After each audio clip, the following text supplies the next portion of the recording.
Here I am. Where's the other one? There he is. There he is. I There's was the in the middle of something, he but was in the middle. You never finish. Never finish. it's disgusting. It's disgusting. It is. What's up, everybody? It's your boy, the rather large Solomon, and with me is the sniper spider. Everybody, welcome Bang on. bang, What's bang up? What's bang. going on? Welcome to another episode of this Uncanny Earth, the show before the presentation. Spooter. Hey, Spooter. How are you? I'm doing. I'm hanging out and having a good time. I've got my bourbon. I've got Who does? the show. I've We're got ready to go, I've got some water. which is probably the smarter choice between the two. But there's a reason that you're in charge and I'm not. That's why I'm the large guy. There's a lot of inside jokes to that we can't divulge at present. We just want to give a big shout out to our buddies over at Night Dreams Talk Radio. You guys rock. Absolutely. Keep on. Salute. Yes, good folks over there.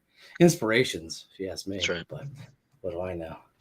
So, anyways, welcome. Today, are we living in a simulation? I don't know, man. I don't know. This is something we've kind of talked about before too, so it's interesting to get back to it. And you know what? I gotta let you go. It's time for dad jokes. There you That go. one hit me. What are we doing? That one hit me like a dad like throwing something at you to get you to be quiet in the car or something like that. Like, be quiet. It was perfect comedic timing. And you know what? I think this will resonate with you. So recently I got a new PC. I enjoy it. I like it. I've been playing a lot of games. There's one game I've been wanting to play frequently, so often, right? You know, I have been wanting to play Goat Simulator, but the problem is my PC doesn't have enough RAM. So I can't really play Goat Simulator because my PC doesn't have enough RAM. So, yep, there it is. Deflect. Deflected. She probably still makes that face. Deflected. Yeah. Probably. All sad and deflective. Uh-oh. There is a cat. Yeah, I'm pre-installing Goat Simulator on this computer then. Nice. Well, I hope you have enough RAM. Look at that cat. I want that cat to host. I want that This as a is the co-host. youngest. He's not even a year old yet. He's just a youngin'. This is like my hobo. Yep, he's my daughter's cat. Nice. Well, 32 gigs, obviously. That's perfect amount of RAM. Like General, actually, from Gears of War. So. Anyways, tonight we are talking about living in a simulation, and we're gonna just give some basic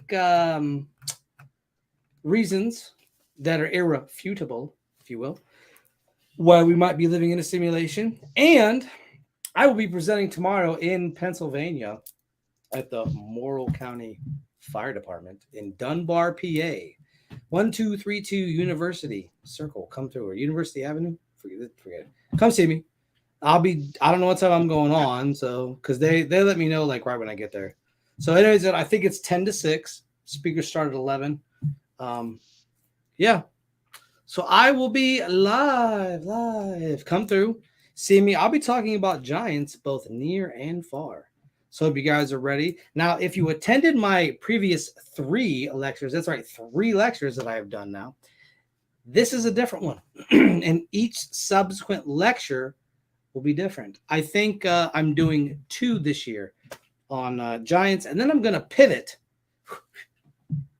3-pointer at the buzzer pivot and go into probably UFOs and some other things dealing with UFOs, because I don't want to be stuck in a one topic thing like, oh, here he is. I was wondering if you were going to just like take this as like, this is what I know the best, and it's the only thing I'm ever going to talk about. I'm going to talk about these giants, and they're coming here with these iodine in my eyeballs. Why do you sound like Vince McMahon? Because I couldn't do an Alex Jones. So you could not. I was doing this. the other day, Good night, right? coming down the stairs, and my daughter saw me doing it. She didn't even think. She just started doing it. She has no idea. I'm like, you don't even know what it's from. She's like, no, I don't care. I just like to walk funny. Why are you guys walking like the Bushwhackers? Because we couldn't walk like this man. That joke keeps going. Are you gonna start licking the top of each other's foreheads? All right, back on track. You'd have to shave her head. I know. I can't be the only one. Yeah, because that's how it was. Luke and Bush, baby. Yeah. Right. They're my favorite back in the day as a kid. I don't know why, but okay. It was hilarious. It was just dumb. I was impressed by dumb things. You still are, though. I mean, if I was really still impressed by dumb things, I would be a big fan of politics right now. Oh. Shots fired. Shots fired. That's you passing in the edge lane because you're edgy. Anyways, Right on the edge. welcome. We are talking about living in a simulation. Living in a simulation. So we got But some not reasons. living on the edge. No. Dun, dun, dun. All right, go ahead. That's my last one. That's my last Is one. it? You got any more you want to get I out think. of this one? I think. Let me. Okay. Hopefully, that's my last one. All right. I was gonna say living in America too. You could We're say gonna that. coming to America. Coming with soon to DVD and home video. Eddie Murphy. I don't know, with Alex Jones. Okay. All right, it's enough. Let's No get to tangents. it. No more tangents. Only Limited time. cosines and sines. Whoa, Limited time. hey, that's a trigonometry joke. So our first big reason why everybody thinks we're living in a simulation is the good old Mandela effect. We talked about this on a previous episode of this wonderful show, this Uncanny Earth, back in our Spreaker days when you didn't get to see these faces. You just heard the voices. And then when you saw the faces, we lost a lot of subscribers that day. It was weird, whatever. Yeah. Probably couldn't watch YouTube on their phone or something. I don't know. It's not because of us. But if anybody remembers, people thought that Nelson Mandela had died, right? And everybody said, oh, he's dead, he's dead, he's dead. In the 80s. They thought he died in the 80s. Well, man didn't die until 2013. So the Mandela effect is actually named after him. And we cannot forget the infamous Berenstain and Berenstain Bears books. I don't remember much of that. That's the one that sticks out for me, honestly. Now, the one that sticks out for me that they say doesn't exist, right, is the Shazam movie. Or was it? No, it was Sinbad. That was a real movie. That was 100% a real movie because I remember it. I remember seeing trailers for it. Like Shazam was a real movie with Sinbad. I don't know how people don't know that. And then like you had that, and now if you look it up, it does have Shaq in it. Yes, it does. And it's kind of like, I don't know, because Sinbad was bigger at the time. Yes. Like Shaq was kind of big, but he didn't get big as like an entertainment person until after that. He was big in basketball, but he wasn't like Sinbad was huge. It was the last time Sinbad was popular, really. But I don't remember Sinbad being popular. Well, he had a big push. He had a TV show. He had a bunch of movies. Like he had one of those shows, like how Steve Harvey had that show. Oh yeah, I know what you mean. How he was the basketball coach or whatever. Sinbad had a similar show. He was just this dad who like worked in the school. He was a teacher or something. It was a similar premise, but yeah, he was big. And then I think he's passed now, isn't he? Isn't he gone? And hello to Apple and Cerebees and James and everybody else that's going to be popping in. Listen, I don't know that, but for me, it was that. And there's another one. Looney Tunes was another one. The way the name was done, but I don't really have much to say about the Looney Tunes thing. I don't. But that Sinbad movie was legit with Sinbad. Like it wasn't Shaq. It was 100% Sinbad. But they say it's non-existent. So maybe that's just the Matrix programming us. In a more modern part of that, we actually had this discussion. We've mentioned it on the show before. Yes. About a show we watched on Adult Swim. Yep. And the voice actor for the milkshake. He died. He straight up died. He did die. I remember seeing the article. I remember the news article. seeing that article. I sent you the article. We had that. We had a conversation regarding the whole thing. And then Whole it turns thing. out he's alive. And then it turns out he's alive. Now I know it. The other guy who did the Doctor Weird, which is another in joke as well, but he passed, and we were all like, okay, yeah, he passed. We all saw that, but this other guy did too, but he's not. He's alive today. I know you're thinking about it. I didn't want to derail it, but it was like I couldn't mention it without saying it. This time will be different. And it is exactly the same thing. Exactly the same. Exactly the same thing. But yeah, it's a really, and that was what within the last. Actually, it's been quite a long time now. It's been within the last 10 years now, and actually, because we were at the store, we were at the old store, and it's been quite a number of years since then. What about you? What about everyone in the chat? Do you guys have a specific Mandela effect that you guys want to talk about? Let us know in them chats, and we'll definitely be bringing it up. Now, the next one here, which I find to be kind of interesting here, is the missing alien theory. And this revolves around that we have sent so many probes, so many things out looking for aliens and have got nothing back. So one of two things, maybe they have figured out how to escape from the simulation, or there was only enough RAM to simulate one planetary civilization at a time. So if we look at it from that angle, it's very interesting because on a large scale thing, aliens would be much more inclined to be civilized than we are. They'd be further along technologically or not. But I'm 9 times out of 10, I would think they would, especially when you look at the Kardashev scale. So if they're on a God level at this point where they can create their own solar system or they can use, because the Kardashev scale goes in how much you can use the energy in your own, on your own sun, your own universe, the galaxy, all of that. I did that backwards. Your own sun, then your own galaxy, then the universe. And the Kardashev scale also goes along with being able to create. So being able to create people, life, animals, all that kind of stuff. Not just genetically growing them in a lab, but being able to actually God your way into it, being able to just to sort of snap your fingers and boom, it appears. The idea, the essence that aliens don't exist because they've jumped the simulation, it's very fascinating to me. This is something I just learned about today. So that's part of the Fermi paradox, because the Fermi paradox is considering the vast amount of life on this planet.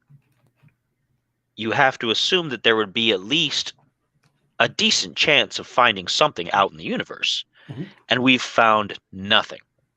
Absolutely nothing. Possibly some microbes on Mars. Like once that came out, we were like, oh, that's awesome. And then they didn't say much about it because they're prehistoric and they're like dead microbes. So the Fermi paradox is based on everything on our planet, the odds of finding other life out in the universe, or even just in our solar system and galaxy, should be much higher, and yet there's nothing out there. And so one of the explanations for that is perhaps that this is a self-contained simulation, and there isn't any other life out there because no other life was intended or thought of or necessary. Yeah. On to our next one. And this one is really interesting if you're of the mind of physics. And it says that a double slit experiment where electrons are fired at photosensitive screens through slits of paper or a copper plate usually produce an interference pattern that indicates wave-like behavior. But when the same experiment is conducted under observation, mind you, electrons behave like particles, not waves. And there's no interference pattern.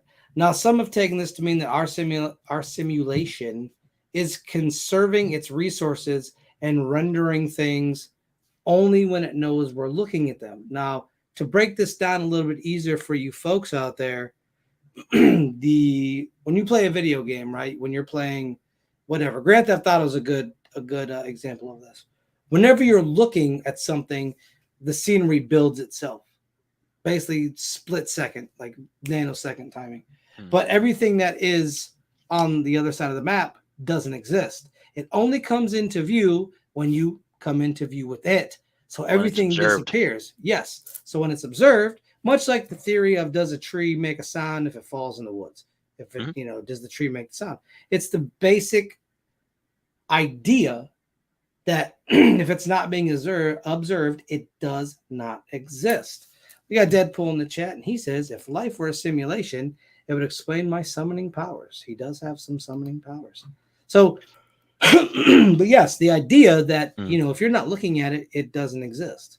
That's a cornerstone of quantum physics and quantum mechanics. Actually, it's one of their most basic. Once you figure that out, everything else goes from there. But you have to learn that first, that a particle isn't doing anything until it's observed, and then all of a sudden, it's boom, one thing or the other thing, which is super interesting because it means like it's like when you think you see something over your shoulder, and as a kid you do that, Yeah. and you try to catch it, Yep.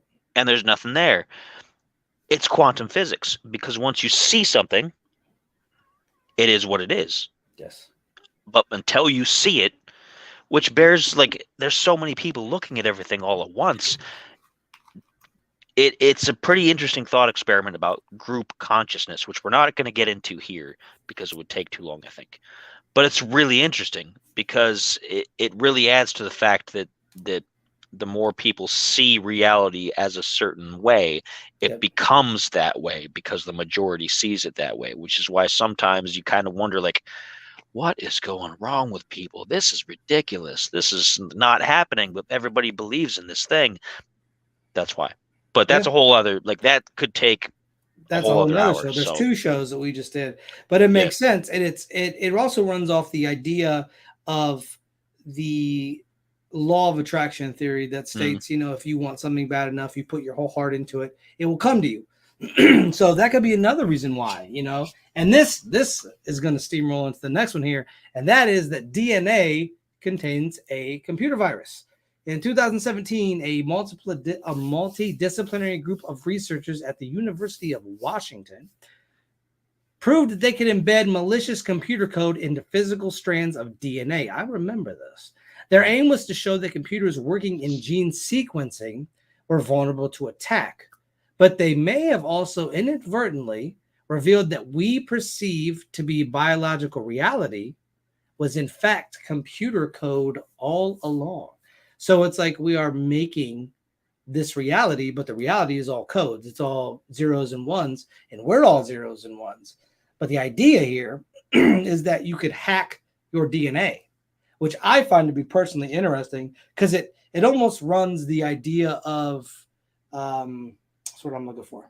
It almost runs the idea of I'm drawing a blank. Eugenics. There it is. That's what I was looking for. It almost runs the idea of eugenics. And to get into it a bit, Mass Effect, the genophage, kind of the same basic concept, introducing a error into the DNA of people that travels down the species line so that that species is relegated to the idea that they have a virus that they cannot cure that is DNA driven. So it's basically more or less getting set down through the lines. There's no combating it. And you have to wonder if a lot of these vaccines that were given contained small microchips or some line of code that were able to alter a person's DNA, and good or bad. I'm not going to get on the tangent of vaccines and all that jazz because I'm not anti-vaccine. Right, that's a hot button thing. The other interesting thing about it too is that DNA, and I've talked about this, I think sometime in the last 5 or 6 shows we had to talk about it. I don't remember where it came up. I know I saved a graphic about it because it was so interesting. That human DNA can store up to 1 petabyte of data, which is 1,000 terabytes, which is a huge amount of data. Yeah, it's a large amount. And if you consider all of the data that it can already contain, it's not too far outside the realm of possibility that there could be some data that's not that great in there. That's why we have things like we've got Down syndrome, we've got attention deficit is probably genetic in a lot of ways. Yeah. We've got a lot of these things multiple sclerosis, and all these different things in there. And just think of what would happen if somebody was directly able to look at that and be like, okay, well, what if we put something else bad in there? What if we Yeah. put this bad in there? What if we Yeah. put that bad in there? In addition to ways where you could fix it, you could also put a lot of very negative things in there because there's a lot of room to work with. You could A Logan's lot of run room. it and have somebody extinct at 30. At Yeah. 30, they die, Yeah. because your body is set to do that. And I Mhm. think, and what people don't understand too is that your DNA, so a lot of genetic things that happen, you have genetic markers and predispositions to things. But I think too, what happens is you take your environment and you add to whatever DNA strand by your food consumption, your drink consumption, your workouts, your mental state. I think adds a lot to your DNA. You're basically rewriting a lot of your DNA code in your day-to-day life. And I don't think a lot of people realize that.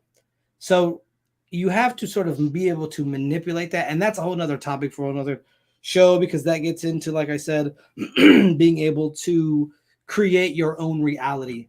And a lot of people don't get that that's highly possible. I mean, there's people that make reality happen. They dream it, they think it, they act it, and it comes true for them. A lot of people say, well, why is so and so successful? Why is this successful?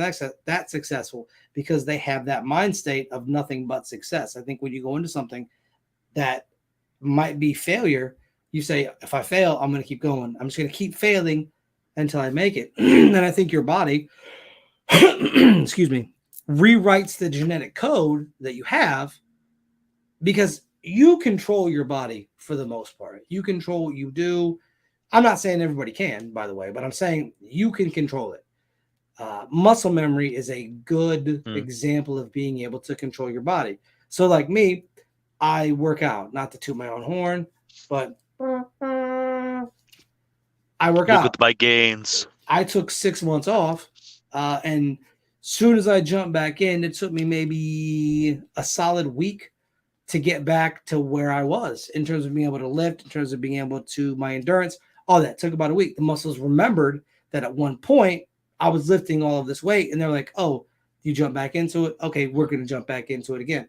And I think that muscle memory is a good indicator of being able to rewrite your DNA or your genetic code to tell your body, okay, this is how it's going to be. This is what I'm going to do. You're going to do it with me. I don't care if you don't like it or not. Go to failure. And you just keep going. And I think that's very interesting. Now, the next one And that's here. Go ahead. Sorry. That's actually a good tie-in to the last show that I had on Saturday, which was about the Saturday Spiritualist, which talked about ritual behavior. Because ritual behavior is about training your brain into the same kind of attitudes that you're talking about. Yeah.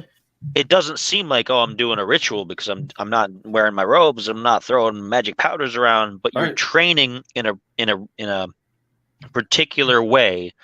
Yes. That's repetitive. It's repetition, 100%. which is at the root of all that other kind of thing. So it's interesting how this stuff is tied together, how the spirit and the body and the mind are all tied together in a really similar set of circumstances. And I agree, 100%. So, the DNA being data, and being able to be hacked, if you will. It's a fascinating conversation that we should do at some point, I think, in the near future.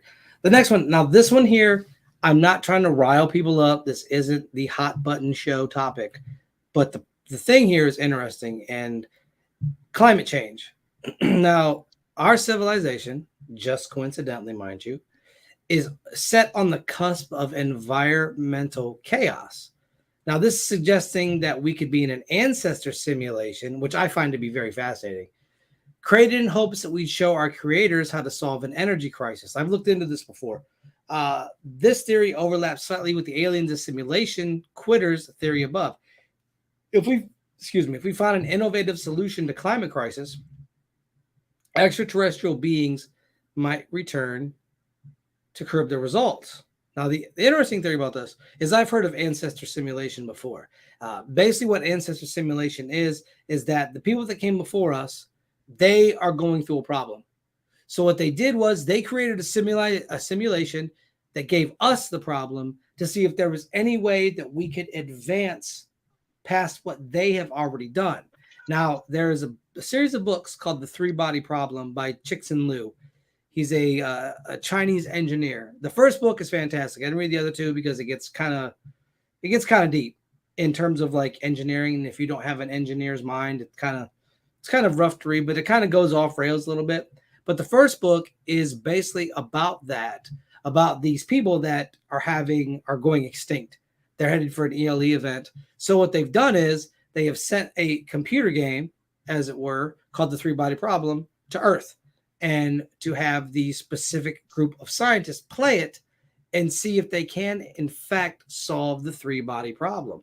Now, the best part of this book, and this is the part I really loved about the book, is they create a computer, the whole thing, the hardware or the hard drive, the motherboard, the CPU, the GPU, the USB ports, all of it, right? By using people. They just use people because they were using it to solve a mathematic algorithm that they couldn't figure out. So they set up this labyrinth of people and they have flags, and each flag acts as a IO switch. And so some of them put them up and then the hard drive works. And then some of them put them up and the CPU runs, and then the GPU runs, and the motherboard is established. And it was a really interesting concept for a book. I'd never read anything like that. And to me, that was really cool. Also, what's up, Lee Dickey TV? If you guys have not followed him, please go give that man a follow. He's always got dad jokes going about. Lee, it's been a long time. It's good seeing you. We're glad you're here. Welcome. And what do you think? Ancestor simulation. What's your thought? And that's an interesting concept that's been explored before too. It's not exactly in that same way, but in very similar circumstances. Like they had the Ender's Game. Yeah. Oh yeah. Which was Similar. actually kind of a reverse of that whole thing, where they told them it was a simulation, and it wasn't. Yeah. But in order for them to accept that this is what we need to do, they told them it was a simulation, so they wouldn't feel guilty about it, which is emotional, like, manipulation, which is a really interesting thing, because by the time you get to the end of the book, you're just like, oh my goodness. And he's a kid. Remember, he's a kid. Yeah, he's a these kid. are just kids. And there was another one I just thought of before I thought about that, and now it's kind of like flying out there. That was the same kind of deal, where they were just over and over checking on somebody to try to solve something, and it the game Prey, the new one from 2017. I don't want to spoil it for anybody. It's been out a while, so I mean, if you haven't played it yet, but by the end, you realize that the whole thing is set up to judge your behavior and see what you would do, so that they can deal with a problem that they're having on the planet. And so it's interesting because we have this concept of that, and we could be living it every day. We could be experiencing that all the time. And maybe that's why things are exceptionally crappy one day, and then maybe next year, they're not so bad because maybe things have stabilized, or maybe we've added different variables and things like that. It's an interesting concept. Yeah, and then they add different societal problems to see how we would react. So it's basically one giant thought experiment. Which is the meme that we saw too. Like when there was a meme that came out midway through the pandemic stuff, where it showed one of a lizard person in a business suit with a bunch of other people, and it said, "Overlords agree to reset simulation to 2015," and it says, "Oh, we just wanted to see what you would do." It could be possible. I mean, it could be everything that's bad that's happening right now is just a test to see what we're going to do about it. And it's like, oh, too bad. We've made a mess of things. We didn't mean for it to get that bad. Right. We're going to roll it back for you guys. We're going to roll back the updates a little bit on your Windows there. Like the rollback code for Street Fighter. We're going to roll it back. Just roll it back a little bit, and we'll try it again. Roll back the net code. But yeah, the next one, which is we're jumping headlong right into this one here. This is video games that look like real life. So the idea here is that Nick Bostrom's simulation hypothesis, which says that if humanity can survive long enough to create technology capable of running convincing simulations of reality, it will create multiple steps of reality. It will create multiple ways to create multiple things. Now, one of our future episodes is going to be on AI, and Apple has been at me to make that happen. And so we will be doing that probably not next week, but probably the week after. Because There's next a week lot about we have that. another presentation. So we're going to be doing that. We're going to be covering AI 2 weeks from today. So make sure you are tuned in. There you go, Apple. You got your AI episode that you wanted. She was like, are you going to do an AI episode? Are you going to do an AI episode? I'm like, yes, we'll do an AI episode. So we're going to do an AI episode dedicated to her. There you go. But the idea here is that there is multiple realities and we're just a video game. And whoever is playing me, you are trash and you maxed out the wrong stats. You maxed out my wrong stats, man. No, it's fine. But the idea here is that we've created a reality, so we're a created reality. And it just keeps going into a created reality. So 1 minute this reality is here, the next minute this reality is here. So it's like the people in Red Dead Redemption 2, for instance, it's an Old West game. So if they're alive, right? Because you don't know if they're alive or not. You only control them. Once that button goes off, is that reality still existent, or does it become non-existent and only becomes existent when you turn the game back on and load your save?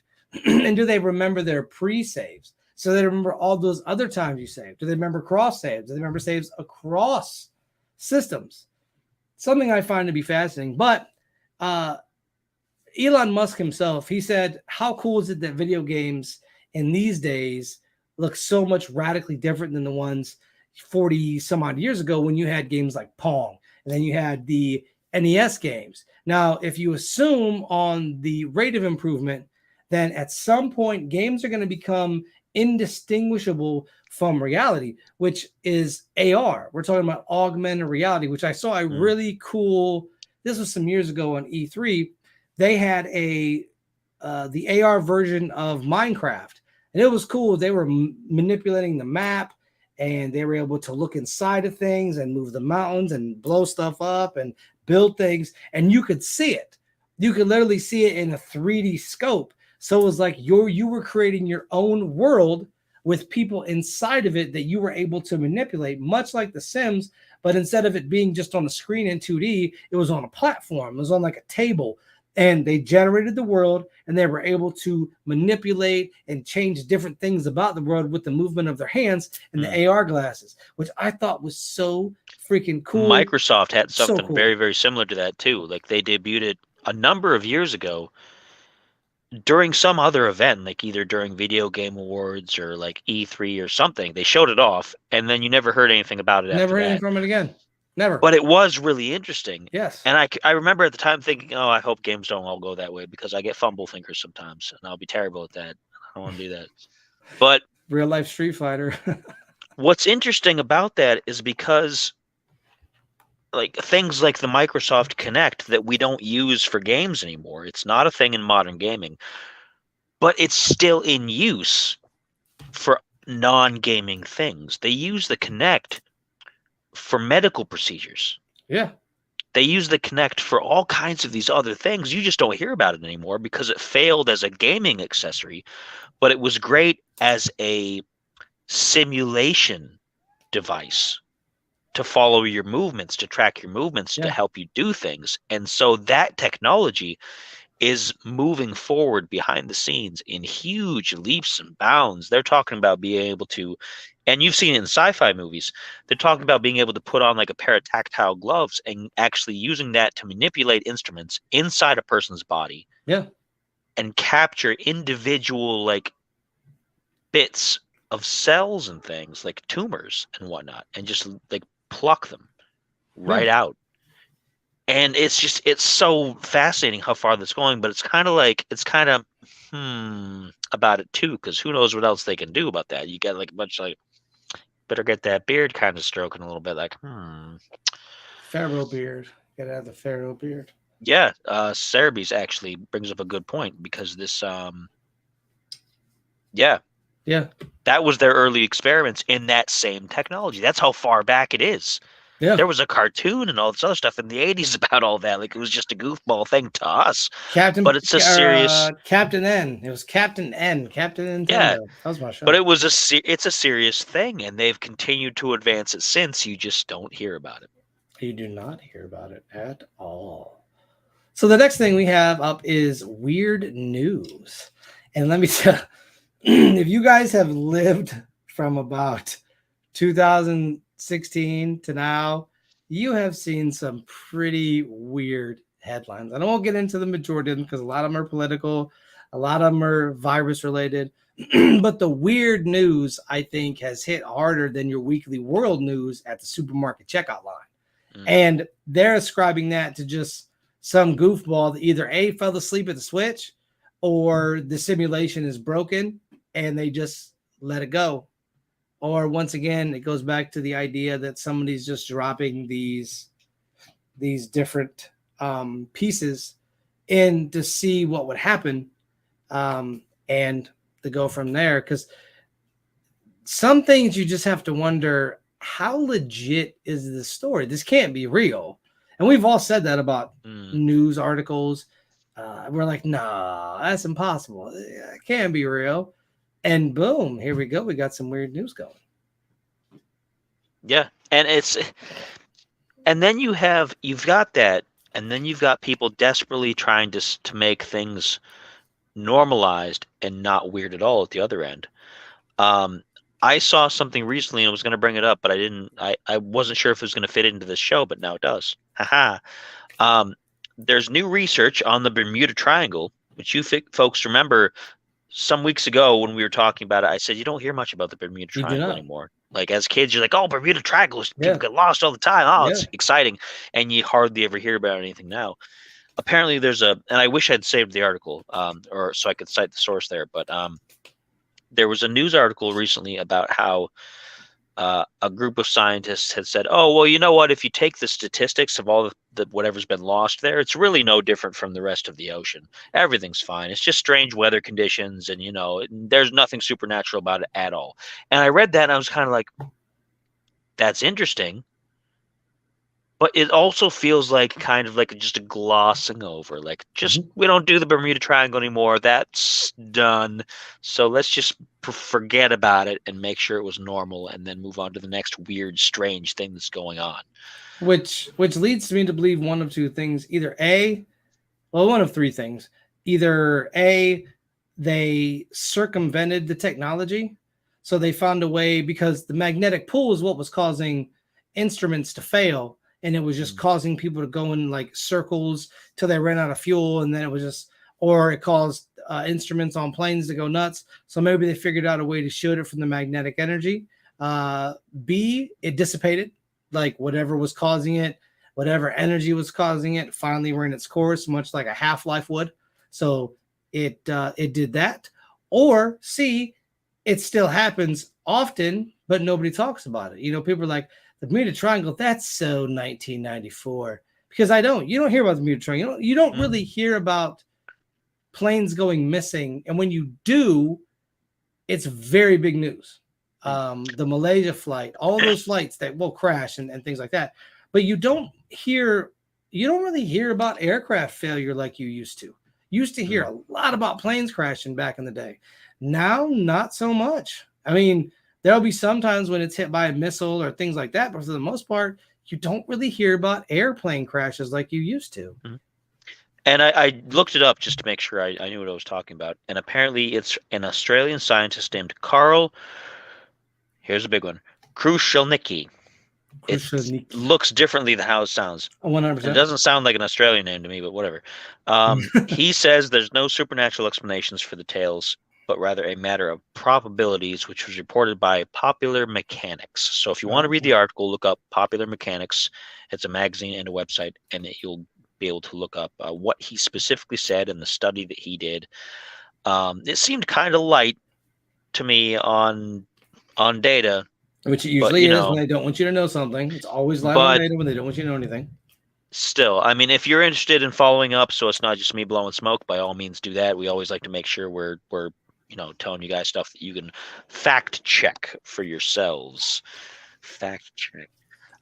Due diligence is what we used to say. We said that for like a lot of episodes. Because other people wouldn't do their due diligence. That's true. The Dr. Weirds of the world would never do their due diligence. And if you guys if your articles are locked behind a paywall, there's ways to get around that paywall and still read the article. Google is your best friend for that. Or any YouTube channel where they show you different websites, how to get around that. And I can link you to a great YouTube channel that teaches you how to go round those articles. Scandal. Scandal. So number 8, we have quarks within computer code, or quarks with computer code. This is interesting. Now, I know you probably know a little bit about this. I know a little bit about this. I haven't heard about it for a while, but seemingly not crazy theoretical physicist James Gates. James, there's a James. We have a James in our chat, and there's a James Always right here. good when there's a Jimmy around. Always good when there's a James, my friend. Every James I've met has been a solid dude, too, so that's legit. Claims he has identified what appears to be actual computer code embedded in the equations of string theory that describe the fundamental particle of our universe. He says he found error-correcting codes. They're what make web browsers work. So why were they in the equation I was studying about quarks and electrons and supersymmetry? Now, this one is a little, it's a little, you got to read into it a little bit. I'm not trying to say people are dumb or we're smart, nothing like that. What I'm saying is, like, a lot of this stuff is very complicated, especially when you start dealing with, when you deal with string theory. String theory is eating a starch-heavy meal and drinking a Guinness along with it. It's very filling. It's very. I mean, I love string theory and I love quantum mechanics, but if you ask me if I can actually pull it apart and figure out the equations myself, no, I cannot. I have to read the books, hope that they know what they're talking about, and enjoy what I'm reading, because I can't parse that stuff.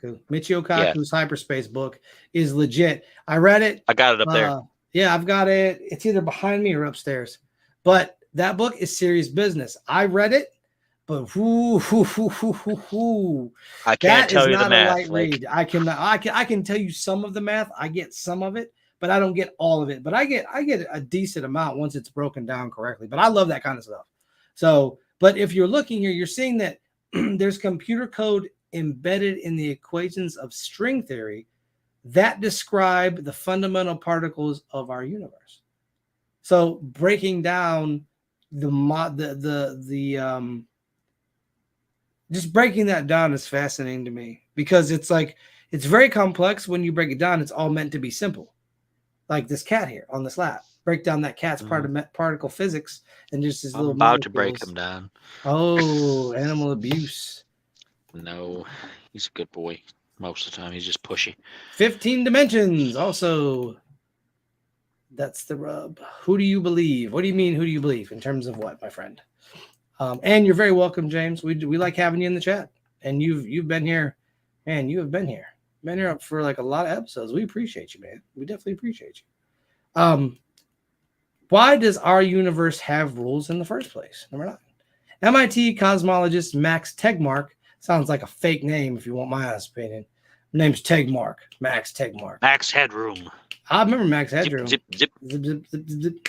Has pointed to our universe's strict laws of physics as possible evidence that we live in a video game. If I were a character in a computer game, I would also discover eventually that the rules seem completely rigid and mathematical.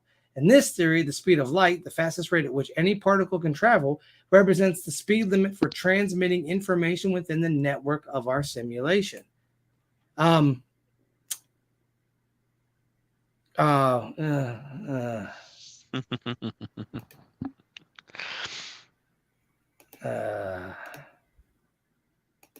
right.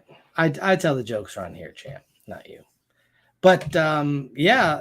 So the idea that we live in a video game, and that's kind of like, that's also like mind-boggling, is that we have rules.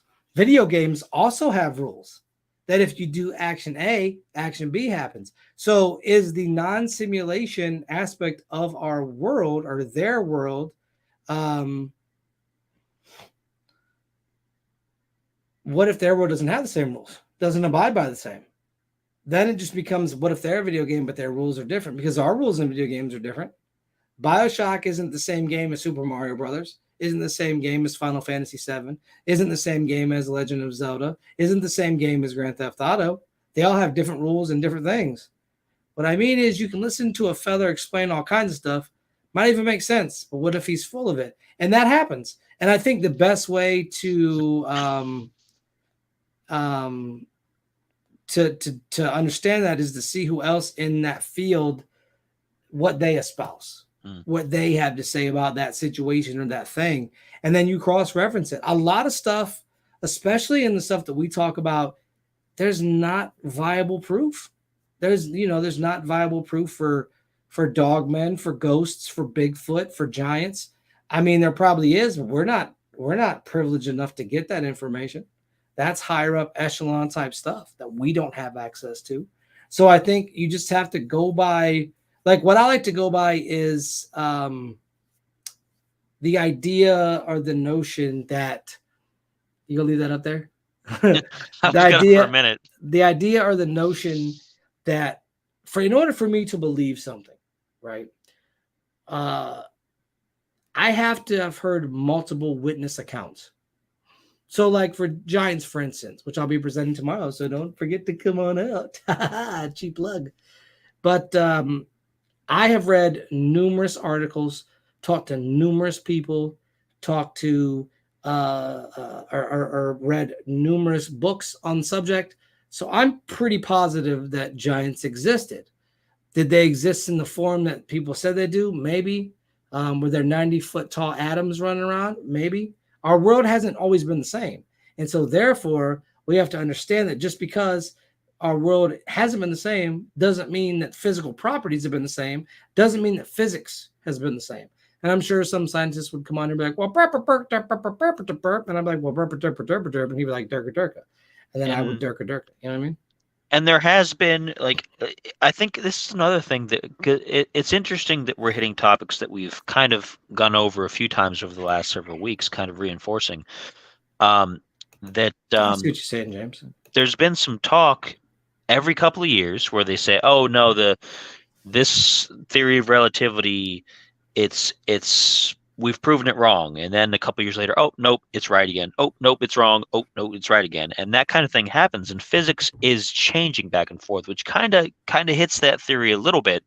But at the same time, we do go by a lot of very strict, like, this is how the universe works, and that's just how it is. We know a day is this many hours. We know time passes like this. We know this, but a lot of that's constructs. A lot of that is based on observations of our senses and what our brain is interpreting. We're limited by our brain power. We're limited by what our brain will interpret from our senses and by what the majority agrees to. It's not necessarily what actually is. It's what's accepted as reality because we've already agreed to it. And it's like James said, you can listen to people tell you all kinds of things that sound correct, but they could be full of it. And again, not to get too hot buttony, not to get too with my own personal opinion on things, but if it's something we learned over the last few years, you can have somebody stand up in front of the national stage and tell you all kinds of things about a situation, and they could be 100% completely wrong. But if enough people believe it, that's now the truth. And you get that from both sides. You get that for good and for bad. And it's like that almost with quantum physics. You see things a certain way, but you really don't know. But if enough people agree on it, then, oh, it has to be that way. Yes. But what if it isn't? And we just see it that way. Now, I'm going to skip over this one. If we have time, I'll go back. But I want to get to this one because I think this is paramount to the topic at hand and what our show is about and what we what we do here. It makes more sense than ghosts. Paranormal events are not hauntings or alien encounters, but glitches in the simulation. This theory is the one that's explored on Reddit sites or Reddit forums like Are We Living in a Simulation and The Glitch in the Matrix. This is where users explore big ideas and philosophy funneled into the details of the odd or the occult. A storefront exists in a town one day, then it doesn't. Explanations include a slip between parallel timelines or a pop-up. A car passenger sees the word render in the sky as if entering a new part of a video game. Elevators are a frequent setting for glitch stories. The jump between floors seems to encourage a slip within dimensions. Now, this is hilarious because I experienced something like this, right, the other day, or last Saturday, actually. Was it? Yes. So I was driving, right?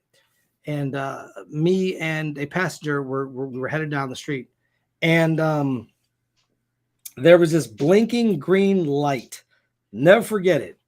And it legitimately felt like a break in the matrix. Obviously, it was a break in the light, but the way it was blinking, the way it had happened, literally felt like it was a break in the matrix, like it was a glitch in space and time. Like it was just this weird random occurrence, because I've never seen a light blink in terms of a green light. I've never seen a green light blink ever, not once. And I've been through a lot of lights in my life. I've driven almost my entire life. Probably I've driven now more than I have been alive, I believe, or more than when I didn't in terms of years and comparing them. So the ghost idea, that time when we were at the Elk and Les had the thing going and it seemed to play that old timey music like it was a glitch in the system, like something didn't sit right. Or that time when we were at Rogues Hollow and we felt like something was watching us, like something had slipped dimensions. And maybe dimensional slipping is a form of glitching in the matrix, just a way for whatever simulation, maybe it's a simulation over here that they're running and it happens to slip into the simulation we are living in currently. And so they're connecting the simulations, or they're trying to connect them. There have been times, and there's things I've seen, including that stoplight, that just kind of boggle my mind. The stoplight was easy, maybe it's broke, right? I mean, that makes sense. But there's just weird things that I have seen that don't make sense. Just small little things. Like I'll tell, okay, for instance, I'll give you guys a for instance. I was looking for something the other day. I believe it was my car keys or chapstick, one of those two things. Those two things I hold very dear. And it was literally right on my desk. But I had looked on my desk. I looked all over it. I didn't see them. This is something that a lot of people can agree with because it happens. I walked away and came back. There were my keys. And there's been stories of Fey folk being mischievous and hiding your stuff and then bringing it back.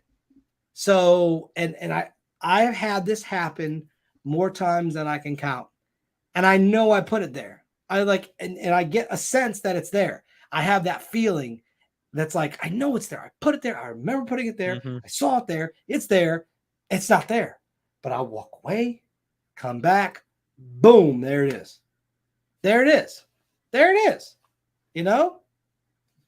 I did that to a supervisor at work once we've done that to supervisors too. But that's kind of like a thing, like a lot of us have experienced stuff like that too, which is really interesting because you can be like, you know what? I set this thing aside. It's right here in the obvious. I know exactly where it's at. Where'd it go? Who moved it? Who did this? Who did this? And then eventually somebody comes along and says, it's still right here. You're like, no, I looked there. And you look crazy. You look like you're just throwing a fit for nothing, but you know it was not there. It was not and there. It wasn't. It wasn't there, but it is now. And then you have to wonder, are they messing with me? Like Cerebe's there. Are you messing with me? Or is it just like, what happened to it? And that happens all the time. Listen, when I read that, I was like, I know this has happened. I know this has happened. I know it. I have put things in a place and I know it's there. I know for 100% sure that it's there. And I go to look and it's not there. And I'm like, okay, it's ha-ha time. We're all having a good laugh and a good joke. Who moved my stuff? Right. And then like that tone of voice just becomes crazier and crazier. Who moved my stuff? Yes. At first you're like, hey, did you move my stuff? That's fine. Okay. We're all Somebody better tell me the truth. Where's my stuff? Right. Oh, we're having fun. It's fun time. All right. Time's up. Stuff? There's no more fun to be had. Where's it? And then it's right there. Right you throw this big explosion. You're so angry. You're just like, oh, everybody in the house is mad at you. Yes. And then there it is. I've got a funny story. I bought 4 rabbit's feet, but now I found 7 of them over the past month or so. They're multiplying. Yeah, leave them jokes to me, buddy. Leave the jokes to me. No, but it's so like odd because I know I'll set things there. And then it's like, did the universe want to just put this here to see how I'd react? to see if I would indeed flip out, which I indeed did. Because, especially when it's something important, the worst is when you got to go somewhere and you misplace Yep. your keys, but your keys are right there. Your keys were there the whole time, and you look there, and then And they're not there. and that's what makes you the angriest. Yes. You know it was there. Yes. It's like you're trying to why would your brain play this trick on you? Because it's Yes. it's so obvious that there they are, and it makes you furious. And Yes. And then you feel like a jerk because you blew up somebody, and you're like, well, now I feel like a jerk. It's so weird how that works out because once again, we live in a simulation. So yeah, there it is. All right, let's see what we got here. There is a shameless self-plug. American Resolute Burrito Strawberry. That sounds disgusting. Shameless self-promotion. That's what we're about here. With the large man and Sniper over there, that's what we're about. Sniper, stop sniping. Sniper, no sniping. Oh, man. So yes, well, that's it. That wraps up another episode of This Uncanny Earth here on This Uncanny Media Network. Be sure to join us tomorrow night when Spider will be doing his Saturday Spiritualist, which I have to say is getting a little bit of nice traction there on YouTube. I've been seeing your views. It's not too bad, not too shabby. What are you talking about tomorrow? Well, this one's going to be, it's half a joke and half not, because a lot of people actually think it works for them. This is about the real life Jedi religion that's the dominant in the UK. It's really weird. I would think No, we're not doing that. Hey, get out of here. And there's a lot it's big enough. This is what tells you something about it. It's big enough that it's been recognized as an actual viable religious choice on paperwork in the UK. Well, I can't imagine why, because I'm being a Star Wars fan. I'm kind of like, okay, but it's fiction, right? Well, here's the thing, though. I watched. I don't know if you watched this. They had a whole thing about Star Wars on the History Channel of where they got the ideas and concepts of certain things, and Buddhism was part of that. And thank you, James, and that's true. We appreciate you. And Taoism and a couple other places. Yes. So I get it, but I'm gonna do a deep dive and see about is there anything really in there, any substance? Because it's just like when I talked about the spaghetti monster. It's mostly a joke, but there's a few people that get fulfillment out of it. But you never know. So I'm going to get into that, and we're going to see where it goes. And then what do you got going on for Monday's episode of Let's Talk About This? That's a good question. My last Monday show was about the great state of Ohio. So if anybody wants to know about Ohio, where we live, that's what I talked about. And I'm not sure what I'm going to talk about next. I want to do a sports episode, but I'm going to wait till you have your stuff already, all your other stuff done, so that you have time for it, because you're the sports guy and I'm not. We can talk about the Olympics, because I love the Olympics. And then I'll get into it too. I'm sure that'll get into it. But I don't know. As far as this show, I don't know. That's enough out of you, Sarah. Sometimes. That is enough. Sometimes. That's enough. But we also have Buckeyes. And I talked about that on this show. So as for Monday, I don't know yet. It'll probably be something last minute, but it will definitely be something funny, and you'll probably enjoy yourselves if you tune in. Ladders. You should talk about that and why you're always trying to step up. I might. I might talk about sunglasses and why I'm never wearing them. I didn't know my real ladder, but I did know my step ladder. So, step ladder. What are you doing, step ladder? You knew that was going to happen. Anyways, guys, I will be tomorrow, Pennsylvania, Dunbar. Come out, 5th annual Bigfoot Symposium. See me speak. Do the Mountain Dew thing that I do. Come through, come watch. I'll be doing a very good, very well prepared presentation on Giants. So come out for that. It's going to be a good time. There's going to be a lot of good speakers. A really awesome brother and sister artist team that made a book. We had them on. My goodness, it's been almost a year ago. Be a year in October we had them on. Yeah, Poster Smash. Got their books behind me. So you definitely don't want to miss them if they're there. Also, Bill Rigby's going to be there. I don't know if Fred Saluga's speaking. He might. I don't know if Les Odell will pop up. He might. If he does, it's going to be a cool thing. I'll also be speaking next week. I'll be at the Butler Paranormal Conference in Lindor, PA at the Tanglewood Senior Center. And then I will be speaking again in October 7th at Les Odell's WV Case Expo. That one will be different. That's not going to be the same as I've talked about previous and prior.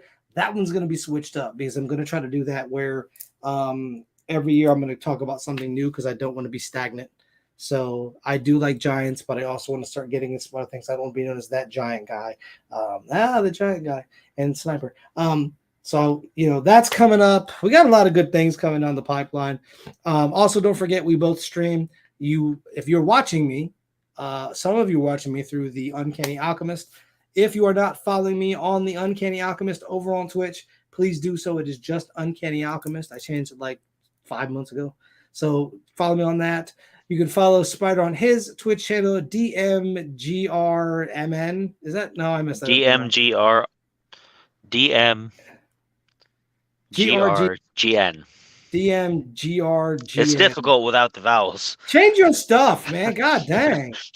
Dang it. Dang a doofus. So you can check us out there. Also, the Spirits Club. You can check that out. New episodes where he just destroys his liver. And what I want to do is I want to take him to a hospital and have a camera inserted into his liver so we can watch the destruction of his liver in real time. That would be dope. Liver and kidneys, a twofer. Just give me a gamepad and I'll just let him play games and drink. He'll be fine. He won't even feel it. He'll be like, whatever's coming after the liver, I'll shoot it with my, I don't know. All right, that's my liver blasts. Solomon, when are you going to upload your giant presentation? At present, I don't have anybody to film it. I am the only one. I don't think they're going to film it. If they were going to film it, then I would love to get a copy of it. But so far, what I have seen is nobody seems to film these things. I'm not saying that couldn't change, but I don't see a lot of people filming them. I know Kathleen likes to take pictures, so there'll probably be a couple pictures of me floating around on the internet. She always takes the most candid shots of everybody. The one time she took a picture of me looking at Fred Saluga like I was going to kill him. And I wasn't even mad about anything. I was just staring off into space, I think. I wasn't even mad. I laughed about it. So there's that. James, if you get a chance, I will be, like I said, in Butler. And I'll talk to them about that tomorrow. I'll say, at some point, you could always rig up an audio capture thing. You could always do a digital, if you got one of those digital things and got a little mic, you could probably. You wouldn't even need that. All you need is your phone. I just put my phone somewhere close and just talk. You could probably clear some space on the old phone. So maybe I'll do that and then upload that for you guys. I think what I'll do too is I will upload the slides on YouTube for you guys to have a look at after I do the second presentation. Because by then probably won't do Giants for this third one. And actually next year I'll probably have a fourth presentation I'm doing. I know Bill Brigby wants to get me on some stuff. So like I said, you can find me here. You can find me on Twitch. You can find me on the social media platforms. I'm not on them as much these days because I would rather read or do something productive. So there's that. And that's really about it. Like I said, next week we'll probably have a similar topic to this, real free flow. Let you guys comment because I don't have time to set things up because I got this presentation. The slides took me about 4 days. So it takes time to put these together. So it's very taxing. Anyways, guys, it is past our time. It's bedtime for all of us here. We're all going to go to bed because we sleep good schedules. Hey, so for the large guy, Robert Solomon, and the sniper, Spider himself, as always, why be boring when you all could be uncanny?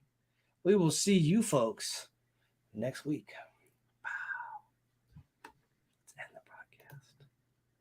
Should end it right now. You think anybody would notice if we ended it? We could just leave it on and just leave the room. Just leave the room. I gotta make sure he gets that. So yeah, we just leave it on. Just take off. Chuck the deuce. Going downstairs to my basement.